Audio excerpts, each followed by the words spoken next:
धुएं के बादल है दुनिया ये मादर है, छोड़ जोरी से दादर है शोर, वाइब जैसे कान में कादर है, बादशाह भी बोले लड़का ये पागल है पागल है। अगर आपका मेरे चैनल कॉमर्स गुरुजी पर मेरे बच्चे, आज हम स्टार्ट करने वाले हैं आपका स्टैटिक्स।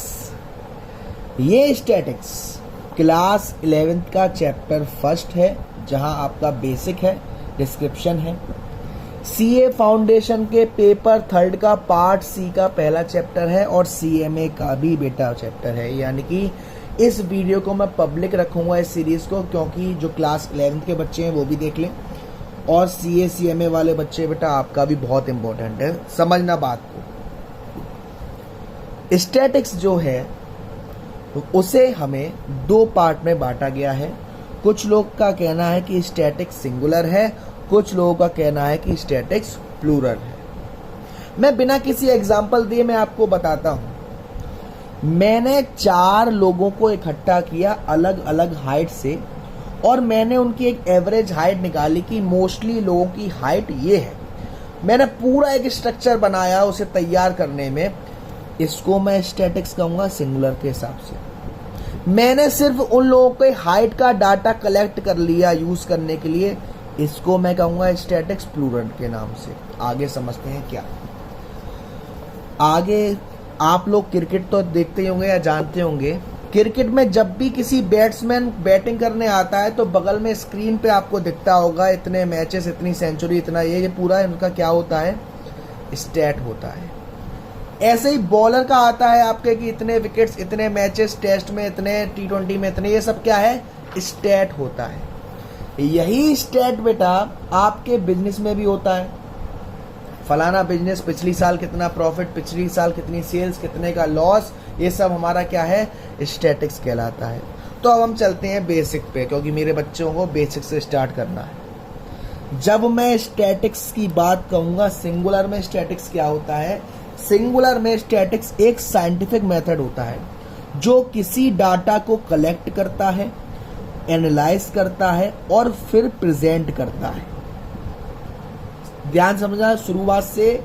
स्टैटिक्स इन सिंगुलर क्या है, it is scientific method to collect, analyse और प्रेजेंट द डाटा।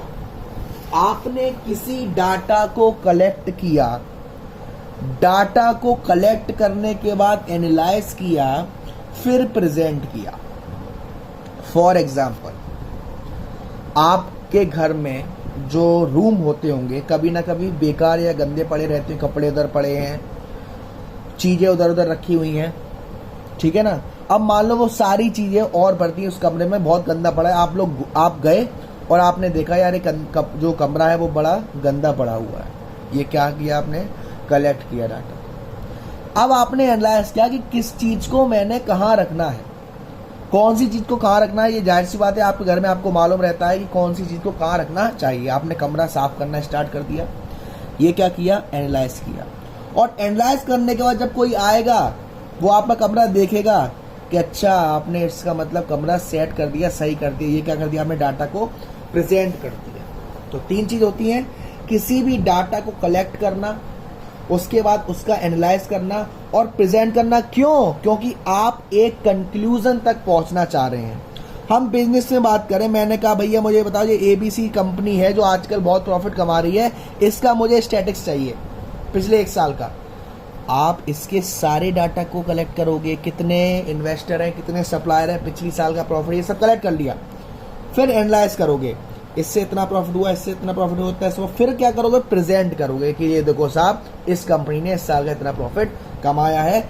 इसको आजकल फेमस जो जॉब चल रही है उसे हम कहते हैं डाटा एनालिसिस कोर्सेज। ये कोर्स मैं भी करवाता हूं बेटा, डाटा एनालिसिस कोर्सेज बहुत डिमांड है आजकल। क्योंकि ये लोग क्या करते हैं, किसी भी चीज के डाटा को एनालाइज करके आपको देते हैं।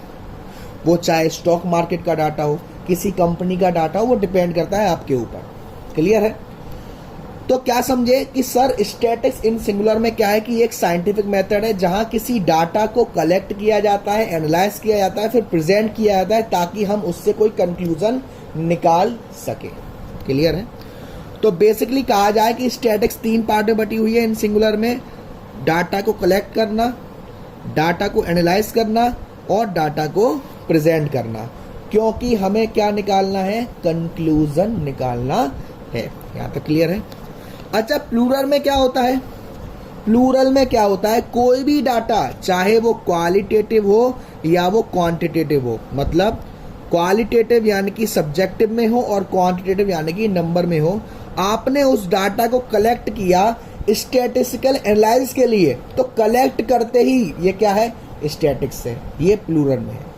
यानी कि आपने किसी डाटा को कलेक्ट किया, किसके लिए, आप उससे एक एनालाइज करने वाले हो स्टैटिस्टिकल के लिए, क्या है ये, स्टैटिक सेंस, प्लूरल सेंस। लेकिन उसको डाटा को कलेक्ट करने के बाद एनालाइज किया, फिर प्रेजेंट किया, फिर आप एक कंक्लूजन तक पहुंचे, ये क्या है, स्टैटिक इन सिंगुलर। क्लियर है। तो आपकी जो तीन चीजें हैं, सबसे पहला कलेक्शन, ये बेसिस है बेटा, जो आपका पहला चैप्टर है वो बेसिक पर डिपेंड है। आगे के जो मेन पार्ट्स हैं, वो मेन चीजें स्टैटिक्स की एनालिसिस कैसे करते हैं, वो इनके मेन पार्ट है, मेन चैप्टर से बेटा। तो थोड़ी सी हिस्ट्री हो जाए, जो स्टेट की हिस्ट्री है, तो लैटिन वर्ड्स में स्टेट को स्टेटस कहा जाता है, इटालियन में स्टैटिस्टा, जर्मन में स्टैटिस्टिक और फ्रेंच में स्टैटिस्टिक्यू। ये वर्ड याद रखना, आपसे पूछ लिया जाता है एक नंबर में या थ्योरी में। सबसे पहली बुक जो आई थी स्टैटिक्स के ऊपर वो थी कौटिल्य बुक। उसके बाद सेंसस के बारे में तो आपको मालूम होगा, जिससे हमारे देश की ऑल ओवर वर्ल्ड की पॉपुलेशन मेजर करी जाती है और हर 10 साल बाद मेजर करी जाती है। ये भी क्या होती है बेटा, स्टैटिक्स होती है। सबसे पहला कब हुआ था, इजिप्ट में हुआ था 300 ईयर्स बीसी में, है ना, सेंसस का यूज। अब थोड़ा और आगे बढ़ते हैं। देखिए बेटा, स्टैटिक्स की जो एप्लीकेशन है वो सब जगह यूज होती है, चाहे वो इकोनॉमिक्स में हो, चाहे वो आपका बिजनेस में हो, चाहे वो आपका कॉमर्स या इंडस्ट्री में हो। इकोनॉमिक्स में हम कौन कौन से स्टैटिक्स टूल का इस्तेमाल करते हैं, time series analysis, index, demand analysis, econometrics. Business में हम क्वांटिटेटिव टेक्निक का इस्तेमाल करते हैं। कॉमर्स में हम सेल्स, परचेज, सेल्स टेक्निक, ये सारी हमारी क्या है, स्टैटिक्स का हिस्सा है। लेकिन बेटा इसकी कुछ लिमिटेशन भी होती है। सबसे पहला, स्टैटिक्स हमेशा ऑल ओवर डाटा पे काम करेगा, ना कि किसी इंडिविजुअल के डाटा पर। दूसरा, स्टैटिक्स में हमेशा क्वांटिटेटिव डाटा लिया जाएगा, जो नंबर में मेजर किया जाए, या फिर अगर आपके पास कोई क्वालिटेटिव डाटा है तो उसको आपको क्वांटिटेटिव डाटा में कन्वर्ट करना पड़ेगा। तीसरा, projection are based on condition या एजम्पशन। आपने आज की स्थिति देखी और आज की स्थिति को देखते हुए आपने फ्यूचर के बारे में कुछ सोचा, तो भाई अगर आपकी आज की स्थिति के हिसाब से, जरूरी नहीं कि फ्यूचर में भी ऐसा हो, तो ये भी एक लिमिटेशन है। लास्ट लिमिटेशन होती है बेटा सैम्पलिंग बेस्ड कंक्लूजन। जब भी हम स्टैटिक्स करते हैं तो हम सैंपल आपको मालूम है, किसी भी चीज को एनालाइज करने के लिए हमने उसमें से एक चीज उठा ली और उसको एनालाइज करते हैं, तो हम एज्यूम कर लेते हैं बाकी सारे भी ऐसे ही होंगे। तो अगर आपने जो मेथड सैंपलिंग के लिए कर लियो, आपने जो सैंपल उठाया है वो ही गलत है, तो आपकी स्टैटिक्स भी गलत हो जाएगी। तो ये तो आपका बन गया बेस। अब आएगी आपके चैप्टर की मेन बात, collection of data. Collection of data में आपको दो चीज पढ़ने को मिलेगी, एक मिलेगी डाटा और एक मिलेगा वेरिएबल। वेरिएबल बहुत इंपॉर्टेंट है, थ्योरी में क्लास 11th वालों के लिए भी, सीए वालों के लिए भी।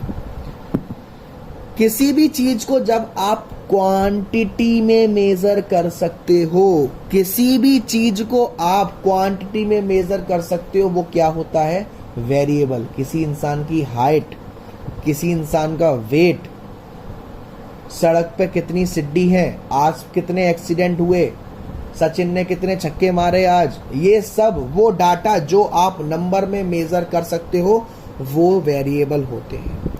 और इसके 3 पार्ट होते हैं बेटा। वेरिएबल क्या है, मेजरेबल क्वांटिटी होती है, और इसके 3 पार्ट होते हैं, एक डिस्क्रीट, एक कंटिन्यूअस और एक आगे आपका आता है एट्रीब्यूट। लेकिन ध्यान से समझना बेटा, बहुत प्यार से समझाऊंगा और बहुत ही इजीली आपको समझ में आ जाएगा। देखो, डिस्क्रीट वेरिएबल वो वेरिएबल होता है जो आपको एकदम एग्जैक्ट वैल्यू बताता है कि हाँ, इस कैलकुलेटर में इतने बटन हैं, इस फ्लावर में इतनी पत्तियां हैं, आज के मैच में इतने प्लेयर खेलें, ना, यानी या कम होगा ना बढ़ेगा, फिक्स्ड होगा। वो क्या है? Discrete variable.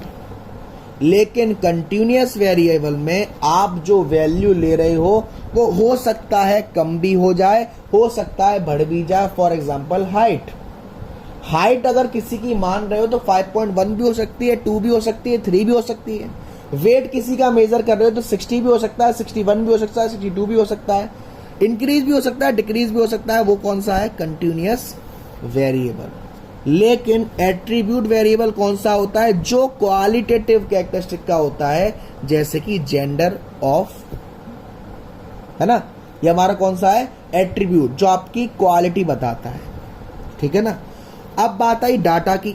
वेरिएबल आपको बहुत अच्छे समझ में आ गया होगा। अब बात आई डाटा की। डाटा हमारी वो क्वांटिटेटिव इंफॉर्मेशन होती है जो नंबर में शो होती है। जो इंफॉर्मेशन आपके पास है और क्वांटिटेटिव में है, वो क्या है? आपका डाटा है आपके पास। डाटा कैसा भी हो सकता है आपका, क्वांटिटेटिव भी हो सकता है और क्वालिटेटिव भी हो सकता है। तो डाटा के भी दो पार्ट हैं, एक होता है आपका प्राइमरी डाटा और एक होता है secondary data.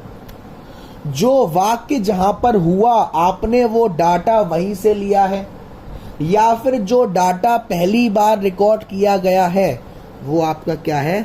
First time collected by agency या first time collected by investigator. किसी इन्वेस्टिगेटर ने कहीं पर इन्वेस्टिगेशन हुई और वो पहला इंसान था जिसने वहां पे डाटा रिकॉर्ड किया, वो क्या था? Primary data. उसके रिकॉर्ड किए गए डाटा से आगे लोग इस्तेमाल कर रहे हैं, सेकेंडरी डाटा। इसका एग्जांपल समझेंगे। आपके स्कूल में अटेंडेंस लगती होगी हर क्लास की। जब आपकी क्लास की अटेंडेंस लगी और क्लास टीचर ने या जिसने भी अटेंडेंस ली, वो तो था प्राइमरी डाटा। अब ये अटेंडेंस आगे बढ़ाई जाएगी, रजिस्टर में चढ़ाई जाएगी, ऑफिस में जाएगी, प्रिंसिपल सर के पास जाएगी, ये क्या है? Secondary data. किसी पर्सन का एक्सीडेंट हुआ और जो न्यूज चैनल वाले थे वो डायरेक्ट वहां चले गए, वो क्या है? Primary data. हम लोगों ने न्यूज देखी और हम लोगों ने अपने घर वालों को बताई, भैया आज ऐसा ऐसा हुआ, फलाने का एक्सीडेंट हो गया, ढिंकाने का। हम लोग क्या है? ये सेकेंडरी डाटा। तो आई होप आपको बहुत ही अच्छे से समझ आया होगा। और ये आपका यहाँ पर क्लास 11 का तो बेटा चैप्टर 1 में इतना ही है। क्लास 11 का जो चैप्टर है उसमें इतना ही है। बाकी अगर टर्म लगेगा तो मैं पार्ट 2 में समझा दूंगा, क्योंकि क्लास 11 का जो सेकंड चैप्टर है वो आगे इसमें जो कलेक्शन ऑफ डाटा के ऊपर आएगा। तो पहला चैप्टर खत्म। CA/CS वालों के बेटा भी और पार्ट है इसमें, है ना। कोई डाउट हो, कोई दिक्कत हो तो बताना मुझे, ठीक है।